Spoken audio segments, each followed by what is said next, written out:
The film begins in a mountainous area where 6 young adults are on a hiking trip. As the day grows late, they realize they are lost and decide to set up tents and spend the night at their current location. When night falls, they build a campfire. While sitting around it, they begin to chat and introduce themselves to one another. First, there are Alice and Jules, a lesbian couple. Then there's Matt and Brienne, a couple who plan to get married after graduation. Lastly, there are Jesse and Gina. As they're introducing themselves, a sudden loud sound echoes from within the forest. They suspect it's the sound of a wild animal, possibly a dog. What was that? Dog? They choose to ignore it and proceed to sleep in their respective tents. Matt, who shares a tent with Brienne, steps out during the night to relieve himself. While he's away from the tent, he senses that something is watching him. A creature, humanoid in shape but crawling on all fours like a predatory animal, slowly approaches him. And just as he fears, the creature suddenly lunges and attacks him. Matt is bitten. His insides are torn out and consumed. He dies on the spot without Brienne noticing anything, as she remains alone in the tent. Brienne, who is left waiting in the tent, grows increasingly anxious when Matt doesn't return. Eventually, she decides to go out and search for him alone. After some time wandering, she finally discovers Matt's body. He's being devoured by the creature.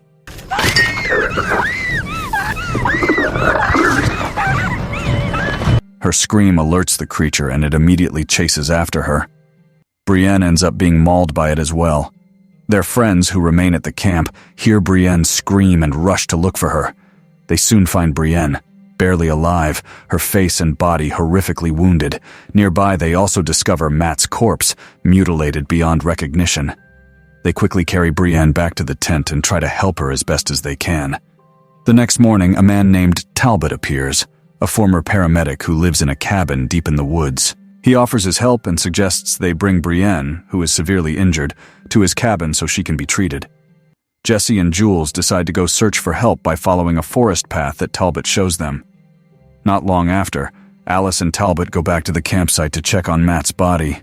However, when they arrive, the body is no longer there. Matt's corpse has mysteriously disappeared. With no trace of him left, they return to the cabin. Meanwhile, Jesse and Jules begin to argue during their search.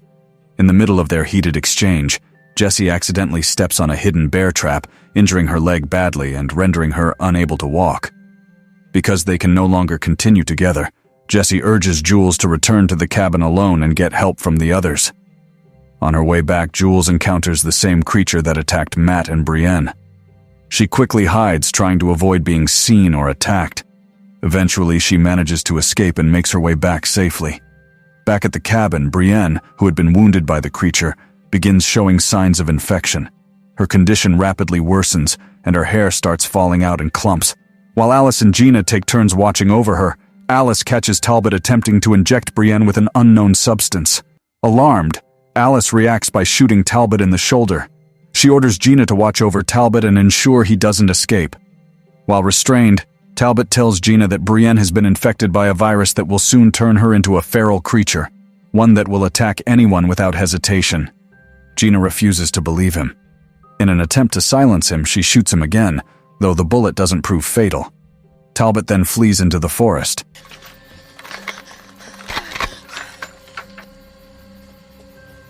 Later, Alice accidentally discovers the basement room that Talbot had been using to confine someone. Inside the room, she finds a large number of sedatives, which appear to have been used by Talbot to drug and imprison his victims. Soon after, Jules, who had previously escaped the creature's attack, reunites with Alice and Gina. She explains what happened to Jesse and urges them to return and rescue her, as Jesse is still trapped in the bear trap. They agree to go back the next morning. However, they are unaware that Jesse has already been found by Matt, whose body is now reanimated. Once thought to be dead, Matt has returned, now fully infected like the others. He attacks Jesse and bites his neck. The next morning, Alice and Jules bring a stretcher and hike out to retrieve Jesse. When they arrive, they find him in a severely wounded state. Alice insists he's still alive. They release him from the bear trap and carry him back to the cabin.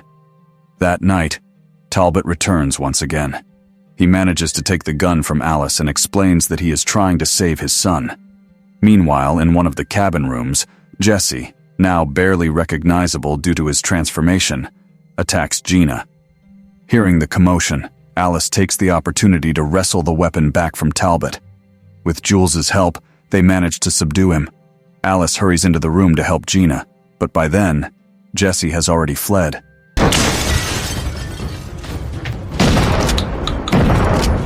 After a brief moment of calm, Alice quietly asks Talbot what exactly caused Jesse to transform into such a terrifying creature. Talbot, now more open, reveals the truth. Jesse had been infected by a strain of virus known as feral, a type of disease similar in nature to rabies, but far more aggressive, resilient, and uncontrollable. According to Talbot, the first known carrier of the virus was none other than his own son, Ben. It was Ben who carried out the very first attack on the group during the night they arrived. Talbot confesses that Ben had been kept hidden in a locked basement room for some time. He had been sedated regularly to prevent him from harming others. But eventually, Ben found a way to escape. Once she understands the scope of the infection, Alice rushes to check on Brienne, who had been scratched earlier. Sure enough, Brienne has now fully transformed into a feral being.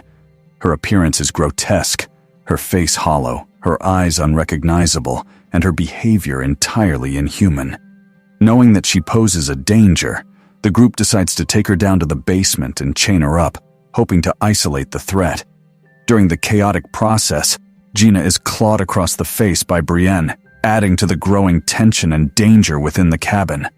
At this point, the group realizes they are up against more than they can handle. Alice begins to feel the weight of the situation pressing down on her. She returns to the main room to prepare for another wave of attacks. Meanwhile, down in the basement, Talbot once again manages to manipulate Jules, who is left alone with him, and he breaks free from his restraints.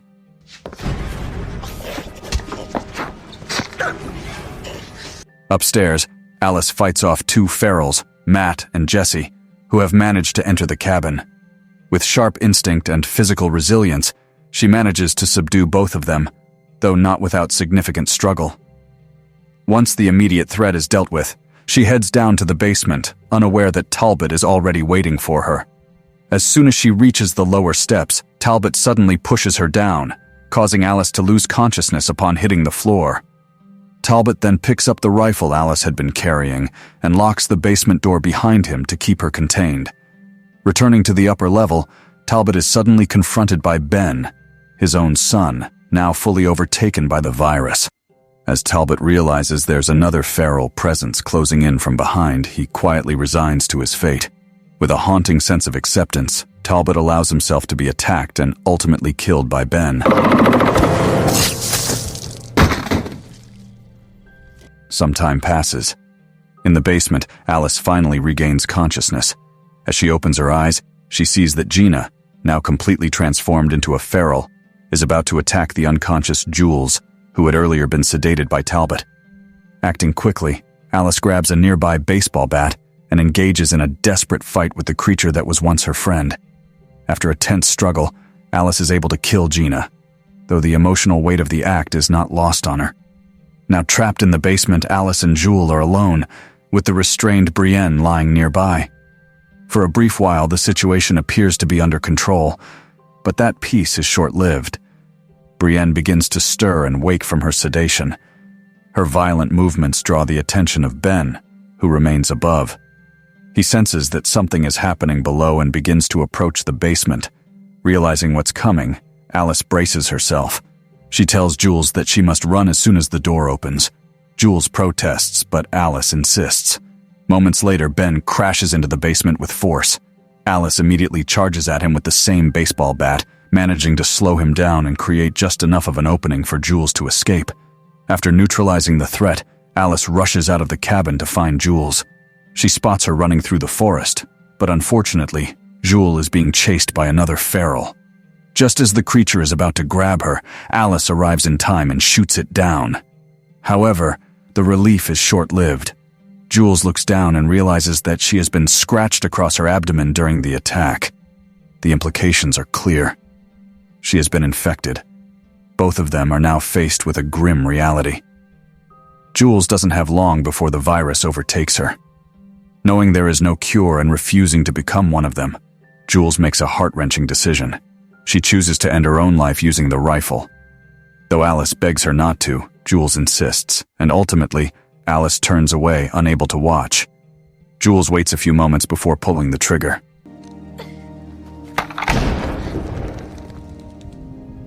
Now, Alice is alone. All that remains is one final feral, Brienne, still chained deep in the basement. With no one left and the forest returning to its quiet, haunting silence, the film comes to an end. If you like this video, don't forget to subscribe. Because by subscribing, you have supported me to make better videos. See you in the next video.